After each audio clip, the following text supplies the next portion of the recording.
Alright, this video tutorial is specifically for our friends up at Foothill Horizons who are wanting to improve their skill set a little bit with Google, also known as G Suite. So we're going to be throwing some kind of lingo at you, just so you're aware of just some of the terminology that you might come across either on the web or that you're going to hear from either Brandon or I, just to kind of get you familiar with some vocab. So if I throw terms around like G Suite, all that simply means is that it is G Suite for education. So all of the different applications in Google for education is free. And so that's the beautiful thing about G Suite, is that it's free for educators.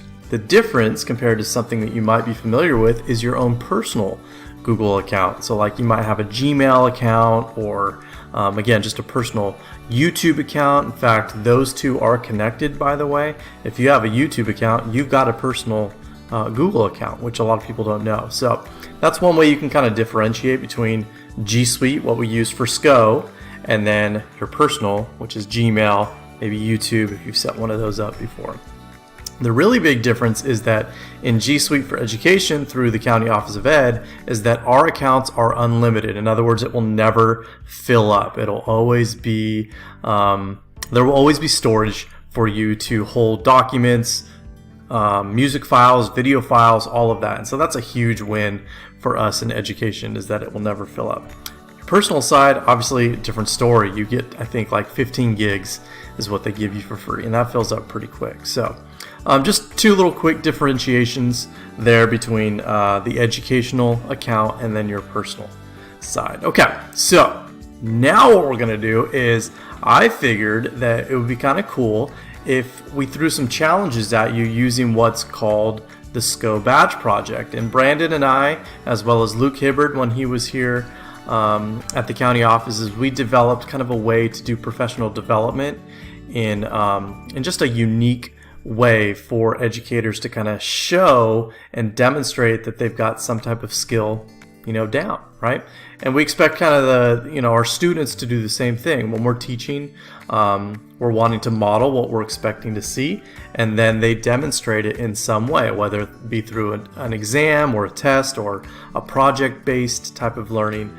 We want to see that demonstration, that the learning is sticking and same type of thing. So what we want to do is kind of the same type of idea with you guys in technology and with Google. So what I'm going to have you do first is I want to give you the skill of being able to record a screencast. And that's what I'm doing right now. I'm recording a screencast, which means I can record my screen and at the same time have my webcam up to be able to talk through some type of task that I want you to do or whatever. And so this is going to kind of hit two birds with one stone. Number one, it's going to have you be able to practice some of the skills we're going to throw at you, but also this would be a great thing for you guys to be able to do with your students, 6th grade students coming up to Foothill or not, right? When we're talking about distance learning, being able to create some video tutorials for your students to be able to do. So I think this skill is really important. Being able to create a screencast is critical. So what I want you to do first is I want you to go ahead and sign into your Google account, your G Suite account, which would be your SCO credentials. So as you can see, I'm at google.com, and I'm going to go ahead and click on the sign in button. Okay, probably many of you have done this before. If you've created a Google account or you've signed in before, you're going to see your credentials there. If not, it's going to actually have you type them in. So you just type in your stanco.org account and then your password. So I'm going to go ahead and click my account. It's going to have me type in my password. I think it's memorized it. No, it hasn't. So I'm going to go ahead and type that in, as long as I remember what that is. Yay, I did. So now I'm signed in. Now, what I want you to do is to be able to add an extension which will allow you to create a screencast. And so you can see what I've got up here. I've got a bunch of little tiny icons up here. Now, if I could zoom in, you would see them a little bit better. But what these are, real simply, is Google Chrome has added certain things to the Chrome browser to be able to do more than what it's built with. So think of it as a car, right? You buy a car and it comes stock with X, Y, and Z, and then you add certain things in to customize what you want it to be. That's what extensions are. Extensions allows you to kind of customize some of the things that you would like to do with Chrome that Chrome doesn't naturally, organically have. And so one of those is this extension called Screencastify. And so where you're going to go to get Screencastify is you're going to go what's called the Chrome Web Store. And you can simply just type in Chrome Web Store up here in the Omni box. There's another vocab word for you. Omni box is kind of the special word that Chrome uses to where you can run a search up here, and then you can also put in your www dot whatever the website is that you're going to. So it's got two purposes. You can search and then type in the www. So I'm going to search Chrome Web Store, and here it is, obviously the first hit.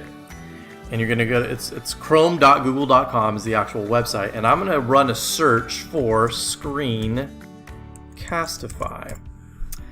And here it is, Screencastify screen video recording. Now you can see that I already have it. That's why it says rate it. What you will see is you'll see something that says add to Chrome. So what you're going to do is you're going to click add to Chrome, and it'll walk you through adding this Screencastify extension to your Chrome browser. All right, so that's step one. I want you to add that to your Chrome browser. If you do it successfully, you'll see this kind of little icon. It's a little arrow with a camera in it pop up into your Chrome browser. Okay, and that's going to be critical for some things that we're going to have you do to really practice and get used to this thing called Google and G Suite, is creating these screencasts to be able to showcase what you know, what you're learning. So that's step one. So I'm gonna let you figure that out. Again, once you've got that installed, start playing around with it. To start a screencast, by the way, just to give you an idea, and again, it'll walk you through this.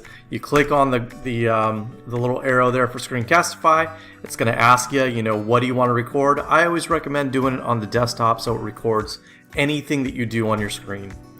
You're going to have your microphone turned on, and if you have a webcam, you're going to want the webcam turned on. Okay, just so you can see yourself. You don't have to do that, but if you want your webcam to be turned on, you do need to toggle it on there. You can actually select what mic that you want. So for example, if you've got a couple of different mics that your computer recognizes, then you can select which one you want. By default, it's my AirPods right now, but if I wanted something different, then I would select, USB advanced audio device, something like that. Okay? And then for the webcam, if you've got a couple of different webcams or whatever, you would choose which one you want to record. So it'd probably only be one anyways, because you're probably just working off of your own desktop or laptop or whatever it is you're working on. Then when you're ready to record, you're going to click record, and it will give you a little countdown up here. Actually, it will tell you what screen do you want to record first. If for some reason you're hooked up to two monitors, like you see that I am here, you'll select the screen that you want to record. So it usually will be screen 1. Screen 2 is my external monitor, the one kind of over here that you can't see. Okay, and I would click share. Now you can see that down here my window's gotten a little bit weird because I've got two screen recorders going at the same time, so it's doing a little inception here. But ultimately, what you're going to do is you're going to click share, and it will give you, I believe, a 5-second countdown. And once you're counted down, that means that you're live. You're recording a video of your screen. And so I would recommend just kind of playing around with that, because the next task I'm going to give you is something for you to practice getting good at the skills of Google Drive, and that requires you to actually create a recording of your screencast. So I know it might sound tricky, it might be a little bit overwhelming, but that's where you get to play, get this Screencastify extension installed, and start making some fun videos. Again, just playing around. This is kind of your sandbox where you get to practice and kind of do whatever. So play around with that. Trust me, it's very simple. The more you practice with it, the more comfortable you'll get with it when you record your screen. Okay? All right, so that's task 1, getting Screencastify installed onto your Google Chrome browser. Make sure you're using Google Chrome. There's no other browser that you really want to use when we're talking Google. So, all right, give it a shot, and we'll see you in the next video. All right.